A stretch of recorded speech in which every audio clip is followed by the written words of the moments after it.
Bismillahirrahmanirrahim. Assalamualaikum warahmatullahi wabarakatuh. Selamat pagi mahasiswa PAI STI Al-Musadadiah Garut. Baiklah, pada kesempatan hari ini saya akan membahas mengenai konsep dasar dari etika profesi guru. Untuk memahami apakah etika tersebut, maka perlu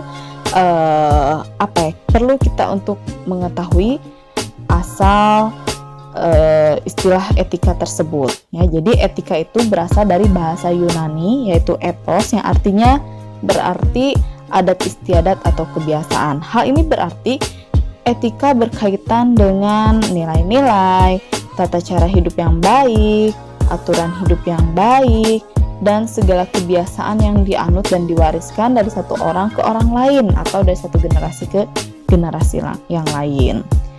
Nah, etika sering dikaitkan atau dibandingkan dengan moralitas. Ya, moralitas itu dari bahasa Latin yaitu mos ya, atau mores, yang artinya adat istiadat atau kebiasaan juga.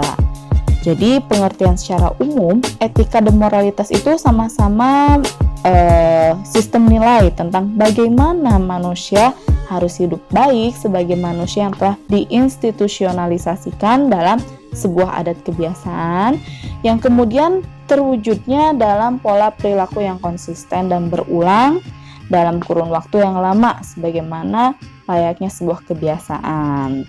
Nah, dengan demikian etika dalam pengertian tersebut dapat dirumuskan bahwa pertama, nilai dan norma yang menyangkut bagaimana manusia harus hidup dengan baik sebagai manusia, kemudian masalah-masalah kehidupan manusia dengan mendasarkan diri pada nilai dan norma-norma moral yang umum diterima, seperti itu. Nah, tentunya di sini kita harus mengetahui mengenai teori etika. Teori etika tersebut terbagi ke dalam dua macam. Pertama ada etika deontologi, diambil dari bahasa Yunani yang artinya kewajiban manusia untuk bertindak secara baik. Jadi teori ini mengatakan bahwa suatu tindakan itu baik bukan dinilai dan dibenarkan berdasarkan akibatnya atau tujuan baik dari tindakan yang dilakukan, melainkan berdasarkan tindakan itu sendiri. Contohnya seperti apa ya? Seorang guru melakukan service excellent kepada muridnya, yaitu dengan cara memberikan contoh sikap yang baik, memberikan pengajaran yang benar, seperti itu, disiplin dalam waktu, seperti itu adalah etika deontologi, karena memang tindakan yang dilakukan itu dinilai baik. Yang kedua ada teori etika teologi. Etika yang mengukur baik buruknya suatu tindakan berdasarkan tujuan yang hendak dicapai dengan tindakan itu atau berdasarkan akibat yang ditimbulkan atas tindakan yang dilakukan.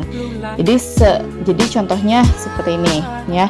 Misalnya seorang guru ya mengambil atau menggunakan dana bosnya untuk keperluan pribadi. Itu kan sebetulnya sudah tidak baik ya. Tapi ternyata dilihat lagi kegiatan pribadinya itu adalah misalnya ada syukuran dengan anak yatim piatu, seperti itu ya. Jadi dilihat lagi gitu dari tujuannya, seperti itu ya. Selanjutnya kita harus mengetahui bahwa etika itu sebagai filsafat moral ya. Jadi maksudnya seperti apa filsafat moral itu? Jadi nilai dan norma yang menyangkut bagaimana manusia harus hidup yang baik, seperti tadi ya. Jadi harus ada pedomannya ya, harus ada aturannya. Jadi manusia harus mengikuti aturan bagaimana menjadi manusia yang baik, seperti itu ya. Nah, sehingga dalam praktik sehari-hari itu dalam melakukan pendidikan ya, harus mengetahui norma-norma yang berlaku di mana kegiatan tersebut dilakukan gitu. Untuk apa sih dipelajari norma tersebut? Jadi adanya norma umum.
salah satu prinsip pokok bagi kaum profesional. Artinya, ya, seseorang dalam melakukan pekerjaannya itu harus dengan maksimal dan bermutu sesuai dengan profesi yang dimilikinya, seperti itu ya. Nah, selanjutnya yang kedua ada prinsip keadilan. Prinsip keadilan itu menuntut seseorang yang profesional agar dalam pelaksanaan profesinya tidak akan merugikan hak dan kepentingan pihak tertentu. Jadi balance ya. Orang-orang yang dilayani itu harus seimbang gitu dalam proses pelayanannya. Kemudian prinsip otonomi, yaitu prinsip yang dituntut oleh kalangan profesional terhadap dunia luar agar mereka memberikan kebebasan sepenuhnya dalam menjalankan profesinya. Nah, sebenarnya hal ini tuh merupakan konsekuensi dari hakikat profesi itu sendiri. Karena apa? Karena hanya mereka yang profesional, ahli dan terampil dalam bidang profesinya, sehingga tidak boleh ada pihak luar yang ikut campur dalam pelaksanaan profesi tersebut. Yang keempat, prinsip integritas moral, yaitu prinsip yang berdasarkan pada hakikat dan ciri-ciri profesi di atas yang tadi.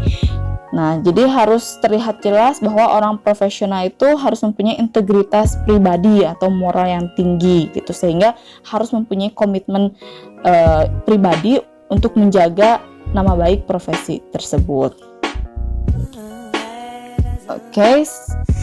Nah, ciri-ciri umum dari profesi ini harus kita ketahui bahwa ciri-ciri umum dari profesi pertama harus memiliki keahlian dan keterampilan khusus. Yang kedua itu adanya komitmen moral yang tinggi, kemudian profesional atau hidup dari profesinya, kemudian mempunyai tujuan mengabdi pada masyarakat dan memiliki sertifikasi atau izin profesi. Kalau guru berarti ijazah, boleh ya, akta 4, sertifikat, seperti itu.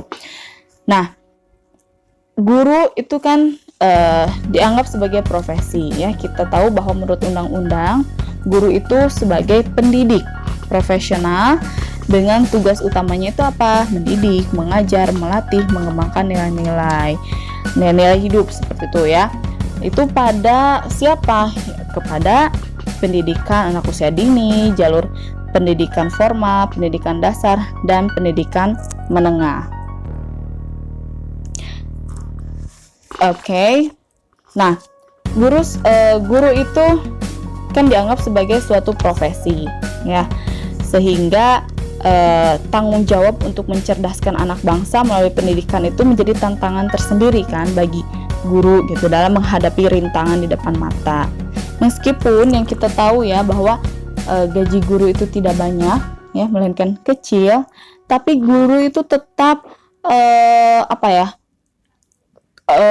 tetap digugu dan ditiru, tetap menjadi seseorang yang teladan, yang harus menjadi teladan. Kemudian karena kita akan mencerdaskan anak bangsa, sehingga yang namanya guru itu harus beretika baik, seperti itu, karena pahlawan tanpa tanda jasa. Nah, itu nanti apresiasinya apa ya? Ya, apresiasinya tadi ada penghargaan untuk guru ya. Kalau dibandingkan dengan masa lalu, guru sekarang itu lebih sejahtera ya. Tidak ada sertifikasi gitu kan ya bagi guru-guru PNS, seperti itu. Kemudian untuk guru non PNS juga kan dari gaji juga sudah mulai ada kenaikan. Jadi pemberdayaan profesi guru itu harus diselenggarakan melalui pengembangan diri yang dilakukan secara demokratis. Jadi artinya seperti ini ya, guru itu tetap harus ada pembinaannya ya, harus ada pengembangan dalam keahlian profesinya, seperti itu. Agar apa ya? Agar guru tersebut lebih berkualitas gitu kan, lebih berkualitas, sehingga lebih mengarahkan anak-anak, mencerdaskan anak-anak, mencerdaskan anak bangsa, seperti itu ya.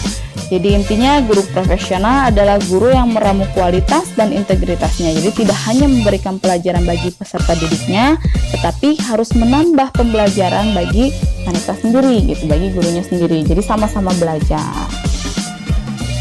Oke, ini adalah studi kasus ya. Mohon untuk memberikan komentar dan tanggapannya, apakah dalam studi kasus ini guru tersebut sudah beretika. Silahkan untuk dilanjutkan dengan komentar. Terima kasih. Wassalamualaikum warahmatullahi wabarakatuh.